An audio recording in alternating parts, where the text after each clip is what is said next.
यह बजट केंद्रीय वित्त मंत्री निर्मला सीतारमण द्वारा संसद के पटल पर प्रस्तुत किया गया। दोस्तों, आप सभी का स्वागत है टारगेट अफेड अकेडमी चैनल पर। आज हम सभी केंद्रीय वित्तीय बजट से संबंधित महत्वपूर्ण प्रश्नों को जानेंगे। केंद्रीय वित्तीय बजट यह 2021-22 के लिए रखा गया है और केंद्रीय वित्तीय बजट माननीय श्रीमती निर्मला सीतारमण, जो कि हमारे देश की वित्त मंत्री, इनके द्वारा 1 फरवरी 2021 को बजट संसद के पटल पर रखा गया और बजट में वर्ष भर का व्यय या ब्यौरा देश को वर्ष भर चलाने के लिए 34,83,236 करोड़ रुपए बजट का लक्ष्य रखा गया है। आज हम चलते हैं किस विभाग के अंतर्गत कितनी राशि स्वीकृत की गई, किस मंत्रालय को कितनी राशि दी गई, जहां से प्रश्न परीक्षा में सीधे पूछे जाते हैं। चाहे कोई परीक्षा हो, एसएससी हो, व्यापम हो, रेलवे हो या पीएससी हो, सभी में सीधे प्रश्न यहां से पूछे जाते हैं किस मंत्रालय को कितनी राशि दी गई। तो आइए चलते हैं। सबसे पहले हम रक्षा मंत्रालय देखते हैं। रक्षा मंत्रालय के लिए 4,78,195 करोड़ रुपए की राशि प्रदान की गई। रक्षा मंत्रालय एक महत्वपूर्ण मंत्रालय है, इसलिए इसको पिछले वर्ष की तुलना में बहुत ज़्यादा राशि प्रदान की गई। अब चलते हैं उपभोक्ता खाद्य एवं प्रसंस्करण मंत्रालय। इसके लिए 2,56,948 करोड़ रुपए की राशि प्रदान की गई। अब चलते हैं गृह विभाग। गृह विभाग एक महत्वपूर्ण विभाग है।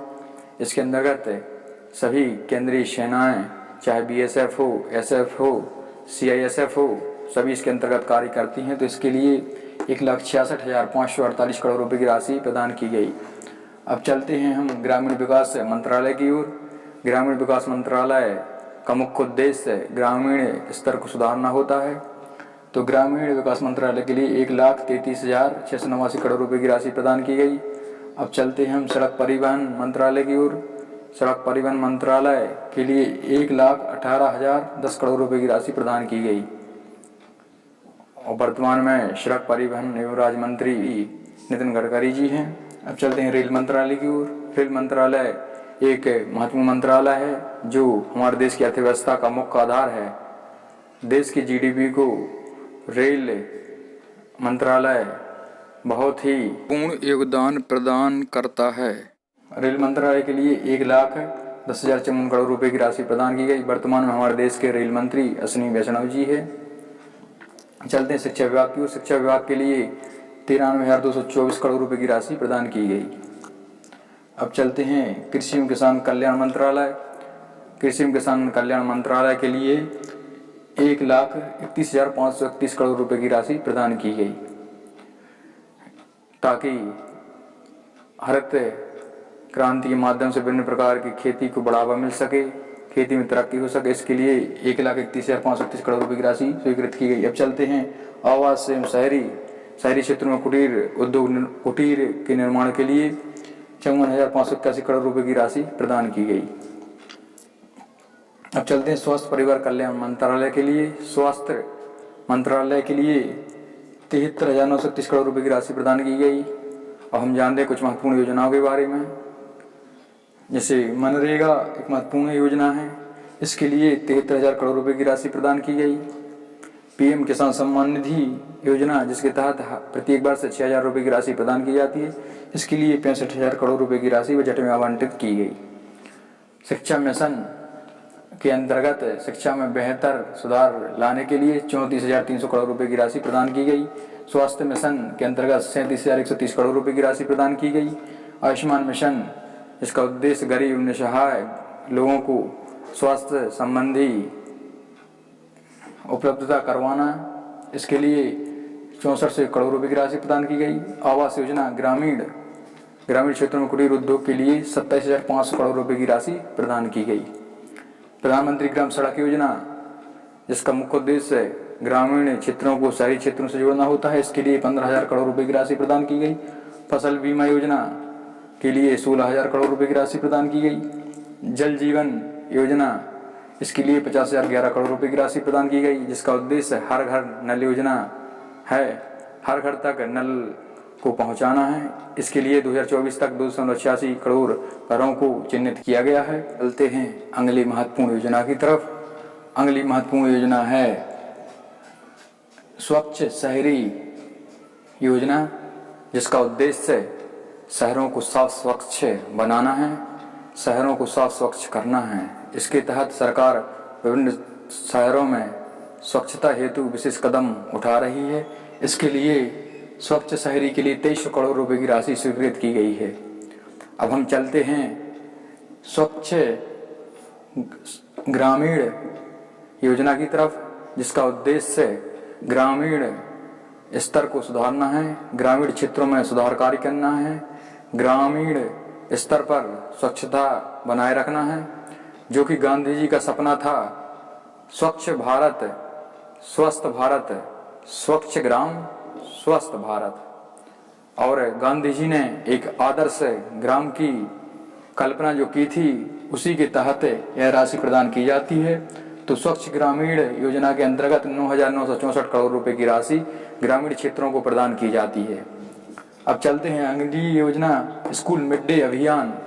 इसके तहत 11,500 करोड़ रुपए की राशि प्रदान की गई। स्कूल मिड डे योजना एक बहुत ही महत्वपूर्ण योजना है, जो सरकार द्वारा गरीब एवं निसहाय बच्चों को कुपोषण से बचाने के लिए यह योजना प्रारंभ की गई है। इस योजना के तहत गरीब एवं निसहाय बच्चे जो कुपोषण के शिकार होते हैं, उनको विभिन्न प्रकार के विटामिन प्रोटीन वाली चीजें उपलब्ध नहीं हो पाती। वो प्रोटीन विटामिन शरीर में कमी होने से उन्हें कुपोषण जैसी परिस्थितियां झेलनी पड़ती हैं। तो इसके लिए सरकार ने स्कूल मिड डे अभियान प्रारंभ किया। इसके तहत 11,500 करोड़ रुपए की राशि प्रदान की गई। अगली योजना है आजीविका मिशन योजना, जो एक महत्वपूर्ण योजना है। इसके अंतर्गत 14,473 करोड़ रुपए की राशि प्रदान की गई। अगली योजना है कोविड-19 वैश्विक महामारी है।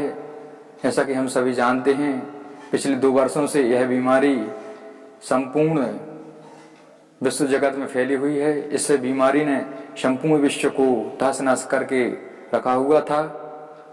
कोरोना वैश्विक महामारी से बचाव हेतु सरकार ने कोविड-19 हेतु 35,000 करोड़ रुपए की राशि स्वीकृत की है, जो वैक्सीनेशन के लिए है। कोविड-19 वैक्सीनेशन जो कोवैक्सीन और कोविशील्ड के रूप में हम सभी को मुफ्त में लगाए जा रहे हैं। इसके लिए सरकार ने ग्रामीण और शहरी स्तर पर अलग अलग कार्य किए हैं। इसके लिए सरकार ने कोविड-19 हेतु 35,000 करोड़ रुपए की राशि स्वीकृत की है। अगली योजना है अमृत स्मार्ट सिटी योजना। इसके तहत 50 ऐसे शहरों को रखा गया है जो टॉप 50 में रहेंगे। इसके अंतर्गत सरकार इन्हें विशेष स्मार्ट सिटी प्रोजेक्ट में शामिल करना चाहती है। इसके लिए सरकार ने 13,750 करोड़ रुपए की राशि स्वीकृत की है। अगली योजना है प्रधानमंत्री संपदा योजना। इसके लिए 700 करोड़ रुपए की राशि स्वीकृत की गई है। ये तो हो गया सरकार का ब्यौरा बजट का कि हमें एक साल में कितना खर्च करना है, किस मंत्रालय को कितना देना है। अब चलते हैं हम सरकार के प्रमुख आय के स्रोतों की ओर। सरकार के आय के स्रोत हैं केंद्रीय उत्पाद शुल्क, जहां से सरकार 14% की वसूली करती है। दूसरा है निगम कर, जहां से 13% की वसूली करती है। और तीसरा है जीएसटी, जहां से 15% की वसूली करती है। और चौथा है सीमा शुल्क, यहाँ से भी सरकार 3% की वसूली करती है। और पांचवा है टैक्स, यहाँ से 14% की वसूली करती है। जो विभिन्न प्रकार के उद्योगपति, विभिन्न प्रकार के कर्मचारी हैं, जिनकी आय एक निश्चित मापदंड से ज्यादा है, उनके लिए यह टैक्स आरोपित किए जाते हैं। तो यह लगभग 58% के लगभग है जो सरकार के जीडीपी को भरता है। अब सरकार अन्य निर्यात वस्तुओं के माध्यम से भी कुछ आय प्राप्त करती है। उसके लिए सरकार ने विशेष कदम उठाए हुए हैं। अब कुछ ब्याज सरकार अन्य देशों से ब्याज के रूप में ऋण लेती है, जैसे जम ब्याज दर पर। चलते हैं हम कुछ महत्वपूर्ण योजनाएं हैं जिसके बारे में हम विस्तार से चर्चा करेंगे।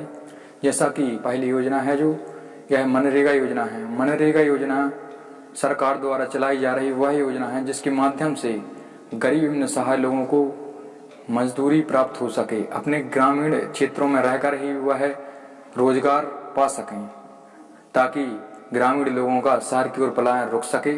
इसके लिए सरकार ने मनरेगा योजना प्रारंभ की है। मनरेगा योजना का उद्देश्य गरीब एवं निसहाय एवं मजदूर लोगों को कुछ दिवस का रोजगार उपलब्ध कराना है, ताकि उनकी आजीविका का निर्वहन हो सके। अगली योजना है शिक्षा विभाग या शिक्षा मंत्रालय के अंतर्गत सरकार ने अनेक कदम उठाए हैं, जैसे नई शिक्षा नीति।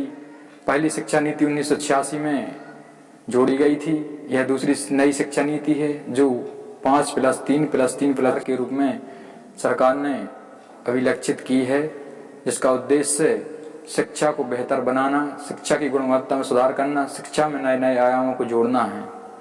यह नीति एनसीईआरटी सिस्टम पर लागू है। एनसीईआरटी के तहत यह नीति लागू की गई है, जिसमें 6 क्लास से 12th क्लास तक के बच्चों में एनसीईआरटी सिस्टम रखा गया है। आयुष्मान मिशन अभियान या आयुष्मान कार्ड योजना।